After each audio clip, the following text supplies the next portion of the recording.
watching a new episode of Home Place Florida Show, and I'm your host, Steve Feller.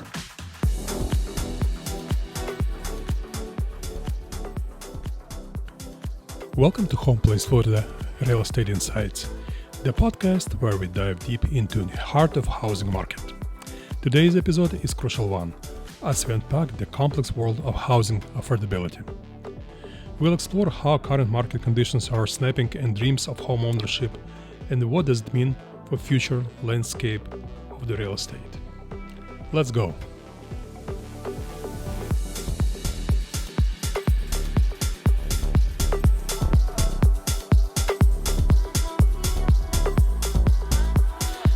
So homes are less affordable today than previous generations.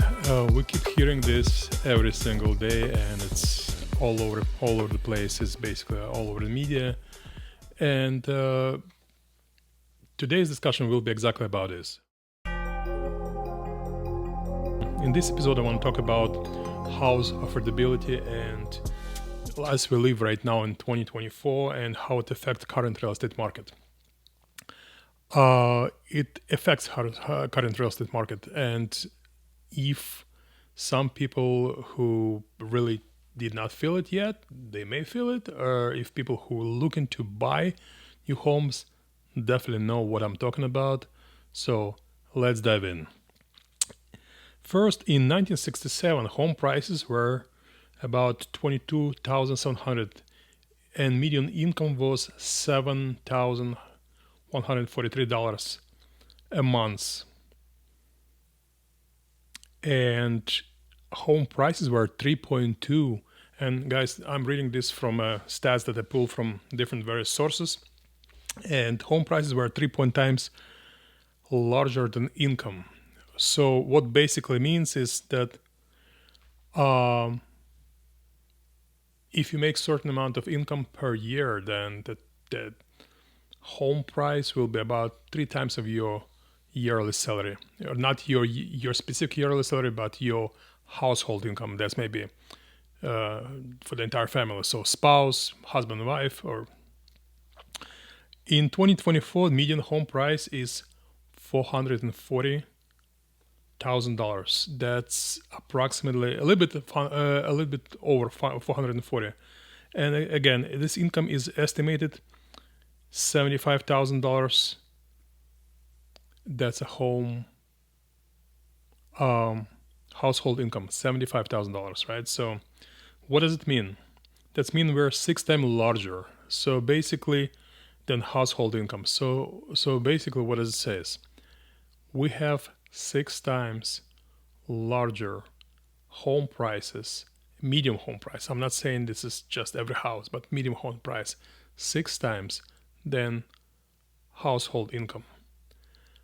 Let's a little bit decompose this and let's see what goes into that. So household income basically it's everything that goes before taxes, right? And household income is basically what you spend for your utility bills, what you spend for food, what you spend for different other needs that you need to keep you a certain level of your lifestyle, gas, cars, insurance, anything you name it, right? Clothing stuff. So since 1967, income rose by 953%. All right, folks, it's 953% since 1967.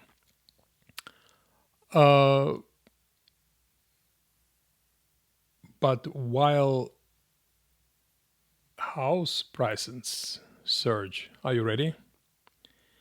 It's 1,839%, almost 2,000%. Almost 2,000%. If you round up this 2,000%, according to compare today's prices and compare 1967. Some of you who are watching this video maybe wasn't even born yet, right? So it's not even compatible, right? Even hard to understand what it is. But according to stats, that's what happens.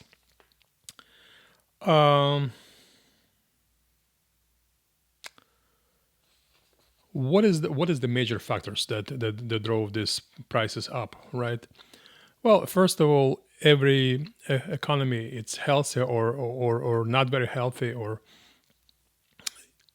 it has some sort of inflation rate, right? And usual inflation rate, it's about 2%, right? Last last few years we experienced it up to, I guess, 7%, right? 7%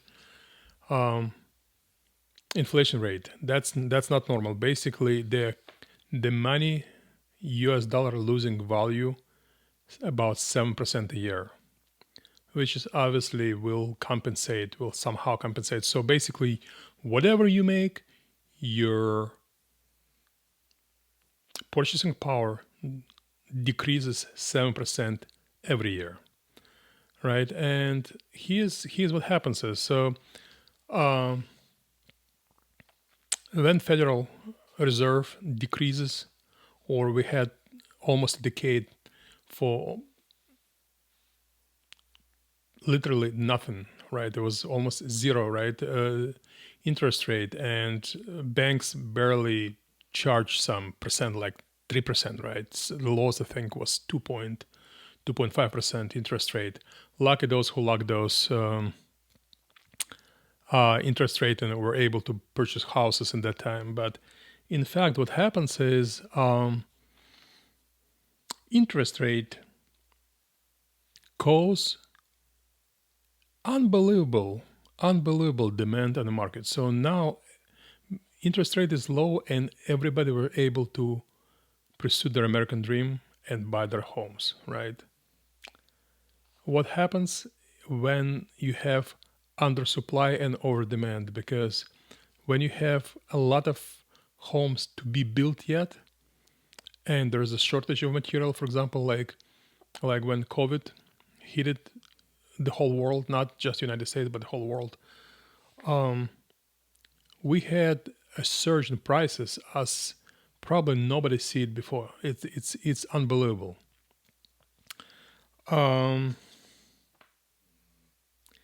Here, I think a lot of people, if you're watching this episode right now, you may agree or may not agree with me. Some people say, well, it's now interest rate is too high. Yes, interest rate is too high, but the goal of interest rate go up is to slow down the demand. It may not sound that good. Maybe a lot of people say, hey, but what about me? I never bought a house. I'm a relatively young person or relatively young family, and now we cannot afford property. We cannot afford to buy our home, American dream, right? Our house. Well, I think we need to discuss about this too.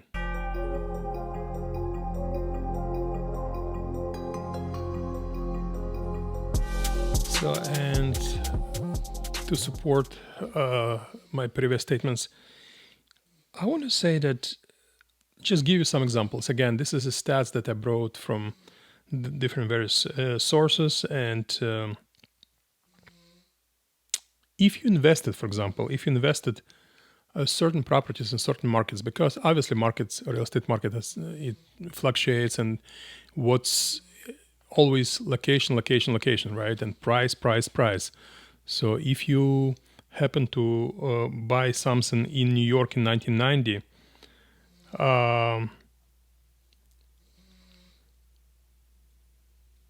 by the end of the decade, price for, which is basically by 2000s, in New York City was about 590 per square foot. Again, everywhere in New York? No, obviously not. I'm not talking about upstate New York or somewhere in the middle of nowhere. There are places. I'm talking New York City. So if you buy something if you both happen to buy something in the early 90s, you will definitely appreciate. Listen, San Francisco. In 1990, median home price in San Francisco was approximately $285,920. So basically, approximately $300,000. Guess what? San Francisco, you don't have to trust me. You can check yourself. Just go and check on Zillow or any or Realtor.com. Check the prices. Now you cannot buy anything in San Francisco for less than $1 million or around the price. If you're happy to find something for less, it will be probably crack on the wall. Why? Because California, especially with, I'm not going to go to all the political things, but I'm just saying, California basically is the most expensive state right now. Is it good or bad? I don't know. It's up to you. Many people decided to leave California for economical reasons. Many people decide to relocate to more affordable places. The same thing from New York. A lot of people moving from New York to Florida. By the way, Florida, I'm a realtor in Florida, so for the last 20 years, and I see how steadily prices grew in Florida and how it's become from very affordable to probably some places like Miami area, it's become not that affordable anymore. There's still deals to find there, but they're still not they're still not the same like used to be again 20 years ago. So for example, in Miami in 94, average price was $155,000, right? Guess what? If you invest $155,000 in Miami in 94, in 2004, probably that will be close to $800,000 or more. Depends on in area in Miami. It's Miami Beach. Is it somewhere deeper in the city? Is it surrounding areas like Sunny Island? Sunny Island become kind of a mecca for millionaires to go there because it's really, I think it's a nice area, but it's very, very, very overpriced area. But again, why I'm telling you this? I'm telling you this because if you think it's the wrong time to invest in real estate, think twice. There is no wrong time to invest in real estate. It could be only a wrong place to invest in real estate. So if you looking to buy something, always find location, always find good deal, and we can talk about good deals. For example, I like to invest in new homes, right? New construction, or what's called pre-construction. Especially in Florida right now, we have, and I heard the same thing happens in Texas and many other states. There's a lot of rural areas that keep growing, and farms or formerly farming areas that get converted to residential areas. What does it mean? It's been big, usually nationwide construction companies, development companies. They come and they start to develop that land. Once they develop that land, they start selling lots and different communities. If you happen to buy at the beginning, I'll tell you something. First of all, at the beginning, when you come at the very first stage, if you're happy to find this, and if you're lucky to find this, the very first stage of development in a rural area, it will look very, very unattractive. I personally made those mistakes before, and I didn't understood the value of the market, because when you come and there's nothing around, literally nothing around, it's just an open field and community that's supposed to be gated. It's not even gates yet, and it's just a kind of construction fence. And they tell you, salespeople telling you that, oh, this will be on and on and on, show you beautiful pictures. It may be hard to imagine what happens next. But yes, it happening. And if you happen to be smart enough to buy something in very, very, very early stages of new development in the middle of nowhere, then I guarantee, almost guarantee, and nothing can be guaranteed for 100%, but I can almost guarantee that within the next decade, next 10 years, you will be able to cash in because the property will appreciate so much. It happens. I'm not gonna name names of the properties right now, but there's quite a few communities here in Tampa Bay area that were built within the last 10 years. And 10 years ago, if you come there, you'll be like, oh my God, where I came to. This is unlivable place. There's no schools, or if there's a school, there's not enough places, and there's closest supermarket. You need to drive 30 minutes to closest supermarket through the big highway, and there's no shopping malls and hospital, probably one hospital far away from, no doctor offices. Anything essential that you need to live comfortably, there wasn't there. The infrastructure wasn't there. But then you look at the same area in 5-10 years from now, you see how much it is. And I can tell you something. I was in a situation when I saw area here in Tampa Bay that I could buy a house there for roughly about $250,000. It will be a 4-bedroom house, and they asked $15,000 for the pool. $15,000. You cannot build a pool these days. You cannot build a pool for less than $60,000.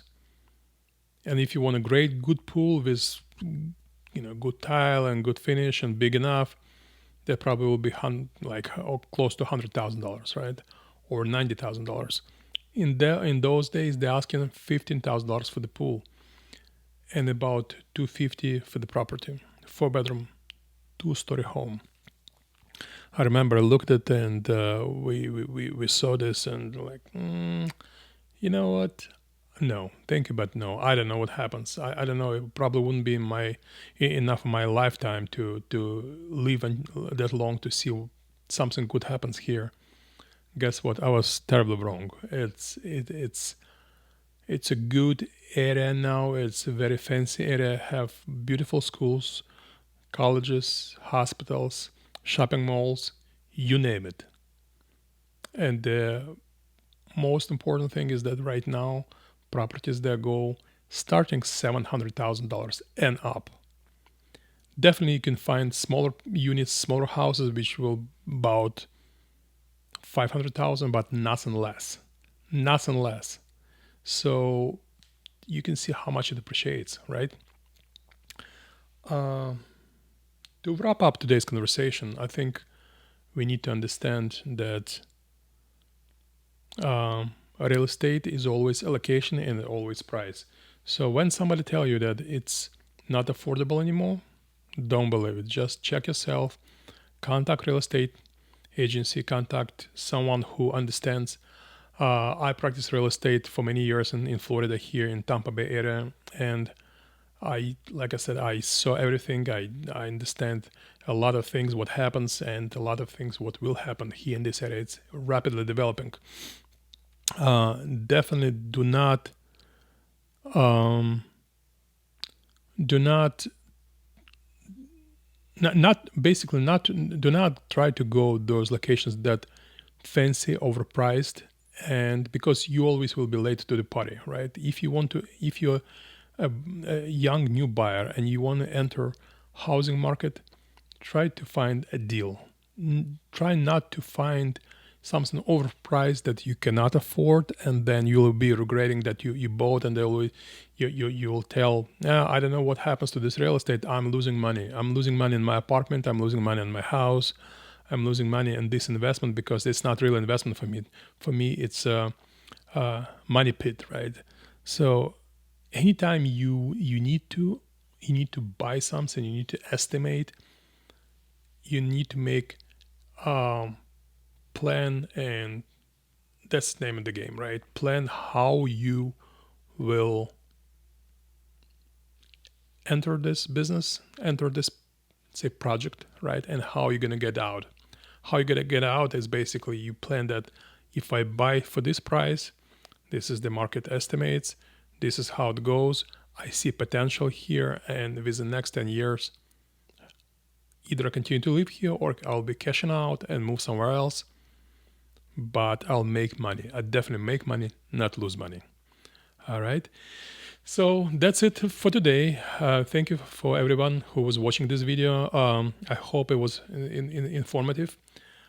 Please don't forget to give your like and subscribe to my channel for more videos, and see you next time. If you need more information how to contact me with any questions, please feel free to drop me a line. It will be information on the bottom of this video. Thank you so much. Thank you for watching. See you next time. Bye-bye.